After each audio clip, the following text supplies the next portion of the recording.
BJP अब लोगों के नसों में बस गई है। जनसंख्या नियंत्रण कानून की आवश्यकता भारत देश में सर्वाधिक है। हम लोग यहाँ 5 लाख के ऊपर से अधिक मतों से जीतने वाले हैं। टीकलगढ़ी में क्या मॉल बनवाने का सपना देख रहे हैं क्या विपक्ष? युवाओं के भविष्य से खिलवाड़ करने वाले किसी भी व्यक्ति को योगी आदित्यनाथ जी बख्शेंगे।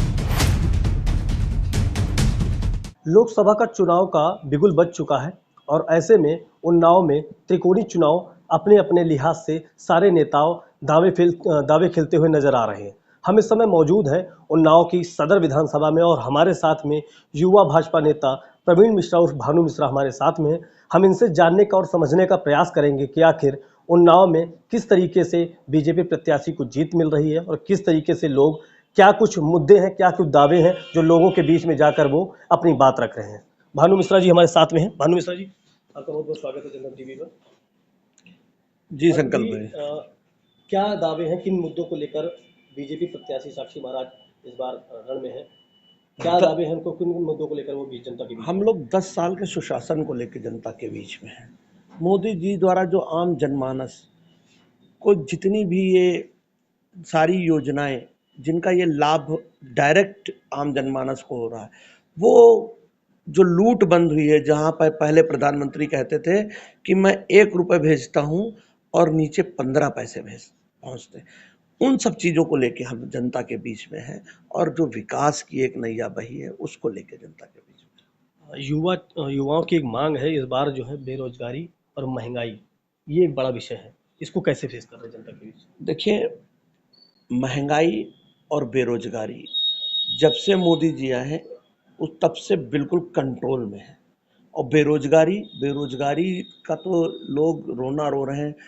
लोगों को पर्याप्त रोजगार मिल रहा है, लगातार लोग काम कर रहे हैं और सभी संपन्न हो रहे हैं। कई हम लोग गरीबी रेखा से नीचे से लोगों को उठा के सामान्य जिंदगी जीने का उनको अवसर मिला है मोदी जी के कार्यकाल में। आप देखेंगे जो योजनाएं चल रही हैं उनको गरीबों को रोजगार मिलने की ही योजनाएं हैं।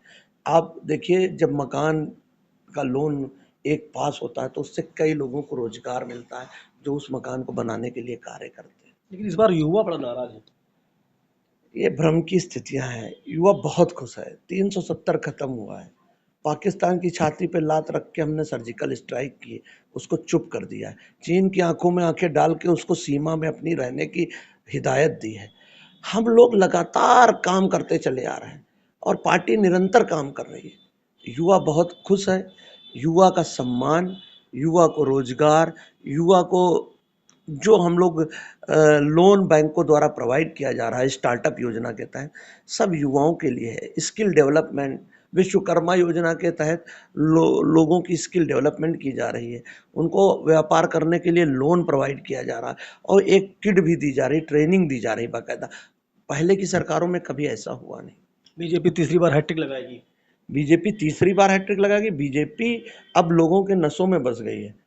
वो 100-150 साल बीजेपी ही रहेगी। जो लोग भ्रम में हैं वो भूल जाएं। अच्छा, साक्षी महाराज के एक विवादित बयान को लेकर बड़ा चर्चा हुई है इस बार कि 4 बीबी 40 बच्चे नहीं चलेंगे। इसको लेकर जो अल्पसंख्यक मुस्लिम वर्ग के लोग हैं बड़ा नाराज हुए इस बात को लेकर। कैसे देख रहे हैं इसको? देखिए, साक्षी महाराज जी का जो ये बयान है वो शायद मेरी संज्ञान में भी नहीं है, लेकिन 4 बीबी 40 बच्चे, अब देश की जनसंख्या इतनी बढ़ रही है, इस तरह से अगर हम देश पे को ओवरलोड करेंगे तो कैसे काम चलेगा। अब सभी को जनसंख्या का ये नियंत्रण का कानून का पालन करना पड़ेगा और जनसंख्या नियंत्रण कानून की आवश्यकता भारत देश में सर्वाधिक है। अनु जी, चूंकि आप युवा हैं और ऐसे में युवाओं के लिए क्या संदेश है? बीजेपी कितने मतों से जीत रही है? हम लोग उत्तर प्रदेश की सभी 80 की 80 सीटों में जीत रहे हैं और युवाओं के लिए संदेश यही है, राष्ट्रवाद, रोजगार, सम्मान, सबको ध्यान में रखते हुए कौन कितना अच्छा कार्य कर सकता है, तुलनात्मक अध्ययन करते हुए वोट प्रदान करें। कितने मतों से जीत रहे हैं आप? हम लोग यहाँ 5 लाख के ऊपर से अधिक मतों से जीतने वाले हैं और साक्षी महाराज जी जो काम यहाँ पे किया है सब उसी को आधार मान के जीतने वाले हैं। आप देखिए, 600 किलोमीटर खाली सड़कें बनी है प्रधानमंत्री ग्रामीण योजना के तहत। हर विधानसभा में 100-100 किलोमीटर सड़कें बन जाना। आप देखिए जो एक रोड बनी है अभी रायबरेली से लेके उन्नाव तक, गगनखेड़ा बाईपास तक, एक एक्सप्रेस वे टाइप की रोड बनी। हम लोग विकास कर रहे हैं, पूर्व मोहनलालगंज से लेके पूर्वा वाली रोड, और जो बहुत खराब रोड थी उसको भी स्वीकृत करके बनवाने का कार्य प्रारंभ करवा दिया गया था चुनाव के पहले ही। लेकिन उनके गोद लिए हुए गांव में, जिस जो टीकरगढ़ी आप नाम सुने होंगे, सदर विधानसभा में है, उस गांव के लोगों का कहना है साक्षी महाराज को हम लोगों ने बहुत कम देखा, इस गांव का विकास नहीं हुआ। देखिए, टीकरगढ़ी की अगर एक भी रोड में एक भी गड्ढा मिल जाए, मैं अभी थोड़े दिन पहले टीकरगढ़ी गया हुआ था, वहाँ पर एक मूर्ति स्थापना का कार्यक्रम था, तो वहाँ पर जब मैं गया तो मैं पूरे गांव में भ्रमण किया। वहाँ पे सारी सुविधाएं उपलब्ध हैं, हर चीज़ उपलब्ध है, और टीकरगढ़ी की जो रोडें हैं उनमें आपको कहीं गड्ढा नहीं मिलेगा, लाइटें खंभों पे लगी हुई हैं। आप एक सांसद से क्या चाहते हो? ग्रामीण है, ग्रामीण क्षेत्र है, लाइट की सुविधा मिल रही, पानी की सुविधा मिल रही, रोड रास्ते अच्छे हैं, शहर से कनेक्टिविटी अच्छी है, और क्या चाहिए? टीकरगढ़ी में क्या मॉल बनवाने का सपना देख रहे हैं क्या विपक्षी?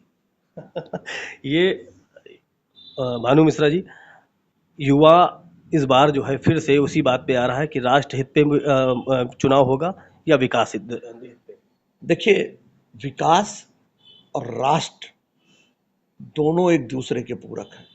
अगर हम राष्ट्र का अहित करके विकास की ओर बढ़ेंगे तो वह विकास कभी ठहरेगा नहीं। तो आप एक चीज हमेशा याद रखिए, राष्ट्र को सोचते हुए, राष्ट्र कैसे मजबूत हो, जब देश ही मजबूत नहीं रहेगा तो विकास कहाँ रह जाएगा। आप देखिए गाजा की क्या स्थिति है, आप देखिए लीबिया और सब अफगानिस्तान, बहुत पैसा था वहां पे, सब क्या हो गए? खंडहर हो गए ना। पेपर लीक जिन लोगों ने किया, सजा पूरी तरह से उनके ऊपर सारी सजा, जितने भी कानून है सब बाबा। इसमें युवा पीसा इस बार पेपर लीक मामले में। जो लोग ये करा रहे हैं उनको सर्वाधिक दंड का प्रावधान इस कानून में होना चाहिए। युवाओं के भविष्य से खिलवाड़ करने वाले किसी भी व्यक्ति को योगी आदित्यनाथ जी बख्शेंगे नहीं। अच्छा, आज बसपा प्रत्याशी ने प्रेस कॉन्फ्रेंस की, आरोप लगाया है कि साक्षी महाराज ने उन्हें बंद कमरे में विधायक अनिल सिंह की मौजूदगी में धमकाया। इसके लिए उन्होंने शिकायत भी की चुनाव आयोग से। देखिए, आप कह दे कि बंद कमरे में हमको भानु मिश्रा मिले थे, उन्होंने हमसे कहा कि तुम बाहर निकलोगे तो तुमको देख लेंगे। बाकायदा इसकी शिकायत की गई। नहीं, शिकायत करना तो अलग बात है भाई, आपके मन में क्या है, कोई सबूत है आपके पास? बसपा प्रत्याशी खुद ही बहुत ही एग्रेसिव नेचर के हैं और साथ में बाहुबली भी समझे जाते हैं। तो कह रहे ब्राह्मणों का साथ मिल रहा है। ब्राह्मणों का साथ मिल रहा, ब्राह्मण बहुत विद्वान कौम है। ब्राह्मण कभी भी राष्ट्र को हित में रख के ही वोट करता है। ब्राह्मण किसी असपाई बसपाई और किसी भी ऐसी पार्टी को वोट नहीं देने वाला है जो 2-4 सांसद के लिए भी तरस रहे हों। ये थे भानु मिश्रा जी, जिनका साफ तौर पे कहना है इस बार युवा देश हित पर, विकास के मुद्दों पर हमें वोट करेगा और बीजेपी को एक बार फिर से हैट्रिक लगाने का जो चांस मिला है वो साक्षी महाराज जी को मिल रहा है। क्योंकि 1997-94 के बाद ये दोबारा बीजेपी जो है हैट्रिक लगाने की ओर बढ़ रही है।